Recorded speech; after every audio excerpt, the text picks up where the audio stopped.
Meta already started rolling out the update version 68, even though not everyone even got version 67 yet. 68 is packed with new features and improvements, one of which has been teased for almost a year, and we've got it in this update. But before I get to that, let me tell you about some other features first. The Meta Quest mobile app is being rebranded once again, and it's now called Meta Horizon mobile app. To be honest, I'm losing track of all the rebranding that Meta has been doing over the past 2 years. The rebranded app is featuring a new design, it includes a light mode, and it's starting to remind something of a social platform where you can now see content from some VR creators. You can actually see that content inside the VR headset as well. It's now allowing users to socialize, customize avatars, and manage their headsets directly from their phones. The app also supports audio calls between the app and Meta Quest headsets, making it easier to communicate across devices. It kind of becomes Facebook 2.0, to be honest. Go ahead and update your app on your phone and let me know what you think about this new design. Another feature is now any screenshot taken on Quest 3 will have a higher resolution, increasing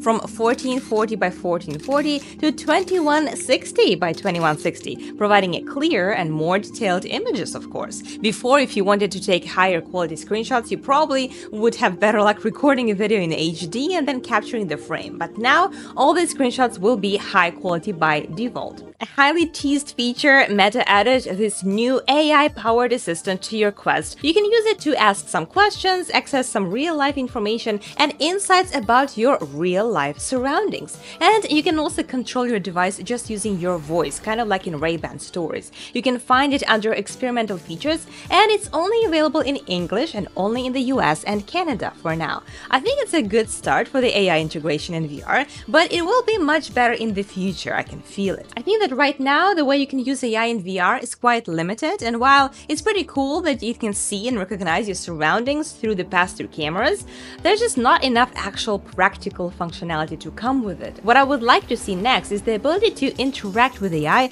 and ask it questions about the actual game that you're playing. Imagine if you're stuck somewhere and you can ask it to give you some hints, or to just tell you if you're doing the right thing or not, or even remind you of the game objective if you got lost. Now that would be really cool to see. There's also some always welcome graphics and performance improvements. This update reduces performance latency, and it also supports content adaptive brightness control, which will automatically reduce contrast in darker scenes and thus improve the display quality. This feature can be enabled in the experimental settings, but it's only available in Quest 3 headsets. There's also some nice quality of life improvements, such as a low battery alert, so that your Quest doesn't catch you off guard by running out of juice. And this is the feature we needed a long time ago. Moving on, controller pairing can now be done directly from the headset settings, which simplifies the setup process and eliminates the need for the mobile app. One of my personal favorite updates is the audio input balance, which allows you to adjust the audio balance or the audio volume between your microphone and the in-game audio during recordings, live streamings, or even casting. I cannot even begin telling you just how many of my recordings were messed up because my microphone volume was too low compared to the in-game audio, and this will make content creation so much easier, especially considering the Quest 3 microphone is pretty decent. And finally, the update that we've been waiting for is the Layout Utility app. The new Layout app allows you to measure, align, and visualize real-world objects in their physical spaces. It can be used to measure room dimensions, visualize the placement of new furniture, or align wall decorations, and it adds much more practicality to this AR mode. You can find a similar feature in the app called the Ruler, the app I covered recently in my video about useful mixed reality apps, which also allows you to measure surfaces and volumes of objects, but now these features are also available natively in this app. In fact, for now, I even found the Ruler app easier to use and is definitely more functional because it can easily calculate the surfaces and the volumes, like for example, the measures of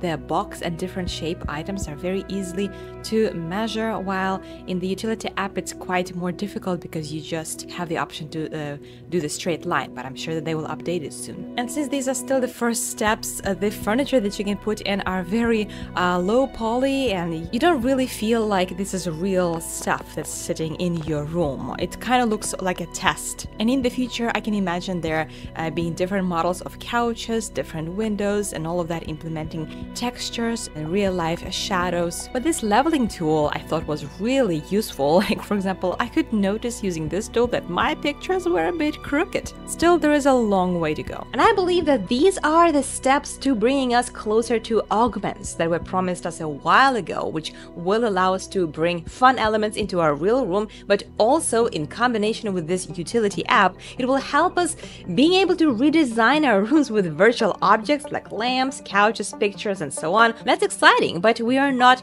quite there yet. Meta are taking it one step at a time, and the steps are super frequent, pumping up new updates twice a month now. I'm not complaining though. But if you want to learn what other mixed reality apps are worth downloading onto your Quest, then watch this video next. These will actually make your Quest feel useful. See you there!